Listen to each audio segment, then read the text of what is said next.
The story begins inside a movie theater where 16-year-old Ruby is laughing with her friends and enjoying the night because her parents are out of town, so she feels free and stays out late without worrying. However, when she finally comes home and then sits at the breakfast table the next morning, the mood feels tense. Her parents try to talk calmly and explain that she needs to be more responsible, yet Ruby refuses to listen and answers back with stubborn silence. Therefore, the conversation ends without any real understanding. The very next day is their wedding anniversary, so her parents dress up and go out to celebrate at a nice restaurant. Meanwhile, Ruby leaves the house again to meet her friends, and she thinks everything is normal. However, when she returns home later that night, two police officers are standing at the door. They gently tell her that her parents were in a terrible car accident, and both of them have died. For a moment, Ruby cannot process a single word. And even though the officers try to comfort her, she goes into shock and suddenly faints. Your parents were in a car accident. Relax. I need you to Chance relax. me. We're here to... After that, the funeral takes place, and during those painful days, their neighbors, Dr. Aaron Glass and her husband, Terry Glass, stay very close to Ruby and her younger brother, Rhett. The siblings feel completely broken and lost, so the support feels necessary. During this time, Ruby also meets her Uncle Jack for the first time. Her mother had mentioned him before. However, misunderstandings had kept them apart for years.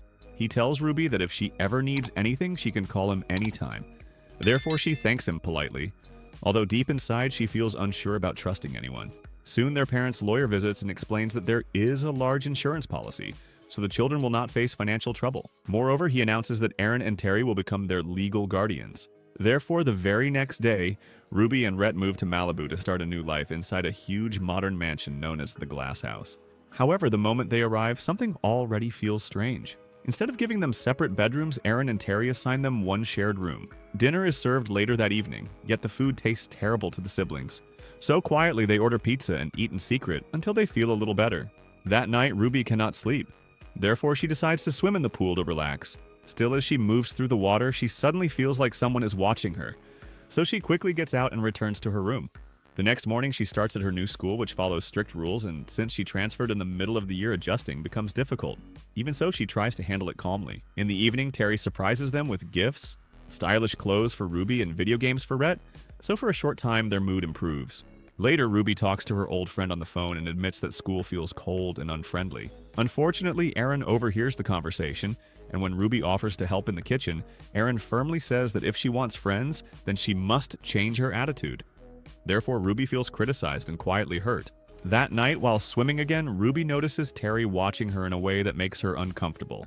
Although he casually tells her not to swim so late, she senses that something is not right. Eventually, she goes to bed, yet disturbing dreams begin to haunt her with flashes of her parents in the crash. And slowly, fear starts building inside her heart. The following evening, Ruby feels worse and cannot even eat dinner. Therefore, Aaron grows concerned and visits her room to check on her. Ruby says her head feels heavy and she does not feel well. Since Aaron is a doctor, she reacts quickly. Meanwhile, she opens her medicine cabinet and takes out a pill. She hands it to Ruby and gently says it will help her sleep. For a moment, Ruby notices there were many different medicines in that drawer and the thought feels strange. However, she pushes the doubt away and swallows the pill anyway. Soon she falls asleep for a while. However, later in the night, she suddenly wakes up feeling very thirsty. So she quietly walks downstairs to get some water. Just then, she hears Aaron and Terry arguing loudly inside their bedroom. And although she cannot catch every word, she can clearly feel the tension in their voices. For a moment, she stands still. Meanwhile, her heart starts beating faster. Then Terry notices her shadow in the hallway. Therefore, she quickly turns around, goes back to her room, and pretends she heard nothing at all. The next day, she tries once again to talk to a few classmates because she truly wants to make new friends. However, no one seems interested and most of them keep their distance. So she returns home feeling even more lonely and confused. While she is sitting quietly in her room, Terry walks in with a soft smile and starts speaking gently. He tells her there was a small party at his office that evening and asks if she would like to come along. He adds that he invited Aaron first, yet she said she was busy. Therefore, she suggested that Ruby should go instead so she would not feel isolated. Ruby does not feel excited about the idea. Still, Terry keeps persuading her, so eventually she agrees. On the way, he suddenly turns the car toward a restaurant instead of his office and says they should have dinner first, so they sit down and begin eating. During dinner, Terry brings up the argument from the previous night and calmly explains that small fights happen between husband and wife. Therefore, she should not let it bother her. Moreover, he says she must not carry stress because of adult problems. After finishing their meal, they start driving home. However, on the road, Terry begins speeding without warning. Ruby feels nervous and asks him to slow down because it scares her. Instead of replying calmly, he suddenly stops the car and leans very close toward her face, which makes her heart pound with fear. Yet after a few silent seconds, he simply adjusts his seatbelt and continues driving normally as if nothing strange happened. When they arrive home, Ruby sees Erin injecting herself with something. Although Erin acts casual and relaxed, Ruby cannot ignore the uneasy feeling growing inside her. Because of all these small yet strange moments, she decides to visit the city and meet her parents' lawyer. She explains everything, including the medicine, the late-night arguments, and Terry's odd behavior. However, the lawyer listens patiently and then suggests that she may still be traumatized by her parents' sudden death. Therefore, she might be misunderstanding ordinary situations. He gently adds that if she truly cannot adjust with the Glass family, then the government can assign new guardians. Yet that process could be stressful for both her and her brother.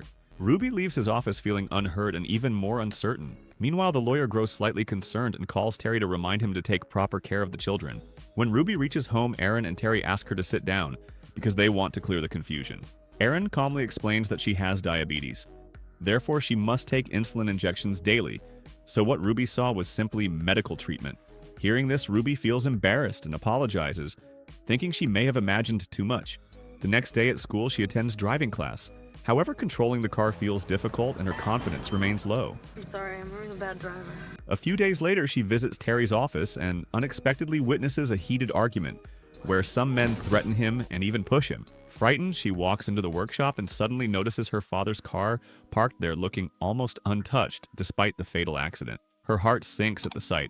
That evening, Terry casually claims business deals can get messy. Therefore, she should not worry. Still, Ruby cannot forget that undamaged car.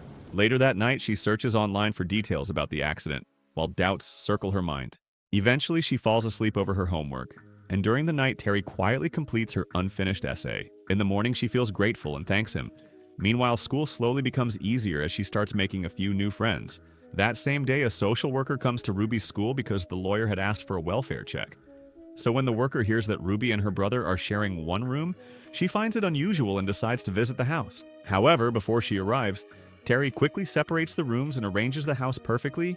Therefore, everything looks neat and normal. When the worker speaks to Ruby's brother, he says only good things about Terry, so the visit ends without any problem. Later, when Terry leaves to drop the worker, Ruby checks the trash and finds a few torn letters. One letter from school says their admission was canceled and the fees were refunded. Another letter from Uncle Jack says he tried to contact them, yet Terry never shared the address. Because of this, Ruby starts feeling uneasy again. That night, she tries calling her lawyer. However, she learns that his number is no longer working, so she cannot reach him at all. Soon after, she overhears Terry talking outside on the phone. He says a business partner cheated him and he lost money. However, now he promises to return $3,000 soon. At that moment, Ruby remembers the refunded school fees and realizes the amount matches exactly. Therefore, her fear slowly turns into suspicion as everything begins connecting in her mind. The next day at school, Ruby receives a call from her lawyer, and this time, the news shocks her completely because he tells her that the car used in her parents' accident was registered in Terry's name. After hearing this, her doubt becomes real fear. Soon after, the principal calls her in and explains that her essay was copied, which means it was plagiarism. Ruby understands instantly that Terry did not help her kindly. Instead, he copied the essay on purpose so she would get expelled. Now she knows someone is setting a trap for her. That very night, she steals Terry's car keys and wakes her brother. Even though she is not confident in driving, she gathers courage and drives away. However, Terry hears the engine and realizes she knows the truth. Therefore, he chases them in another car. A little ahead, the police stop Ruby at a checkpoint, and just then Terry arrives acting worried. So the officers allow him to take them back home. On the way, Ruby directly asks if he killed her parents. Terry calmly denies it and claims he only lent them his car for their anniversary, yet she does not believe him. Once home, Ruby tries running again. However, Erin injects her with a sedative and she passes out. The next morning, Terry goes to withdraw money from Ruby's account, yet the bank blocks him because they discovered he refunded the school fees earlier. Meanwhile, Erin loses her hospital job since she was stealing and abusing drugs. It turns out she never had diabetes at all. Back at home, Erin and Terry argue badly, and during the fight, Erin shouts that they should never have done this, which clearly shows they were involved in the parents' deaths. Erin admits she feels guilty and uses drugs to forget, whereas Terry shows no regret because he only wanted the insurance money. That night, Erin takes too many drugs while watching old videos of her daughter who died years ago. Therefore, she overdoses and dies. When Terry returns, he finds her body, and although he looks shaken, he soon notices Ruby on the phone, so he becomes furious. Ruby and her brother try escaping, yet he locks them in the basement. They search desperately and finally crawl out through a vent. Meanwhile, Terry drinks heavily and passes out, which gives them a small chance. As they try taking the car keys, the lawyer suddenly arrives, accusing Terry of fraud. At that moment, two gangsters appear because Ruby had secretly informed them about Terry's money. To protect himself, Terry blames the lawyer. So one gangster shoots him, and then they drag Terry away. However, Terry escapes and drives off, not knowing Ruby had damaged the brakes. Therefore, his car crashes with the gangsters. Later, a police officer offers Ruby and her brother a ride, yet stops after seeing the crash. Shockingly, Terry survives and kills the officer, then grabs the gun and comes after Ruby. Just as he aims at her, she jumps into the driver's seat and hits him with the car, finally ending the nightmare. In the final scene, Ruby, her brother, and Uncle Jack stand at their parents' grave. From then on, they live with Uncle Jack, who truly cares for them. In the end, greed destroys Terry and guilt destroys Aaron. However, Ruby survives because she refuses to stay silent.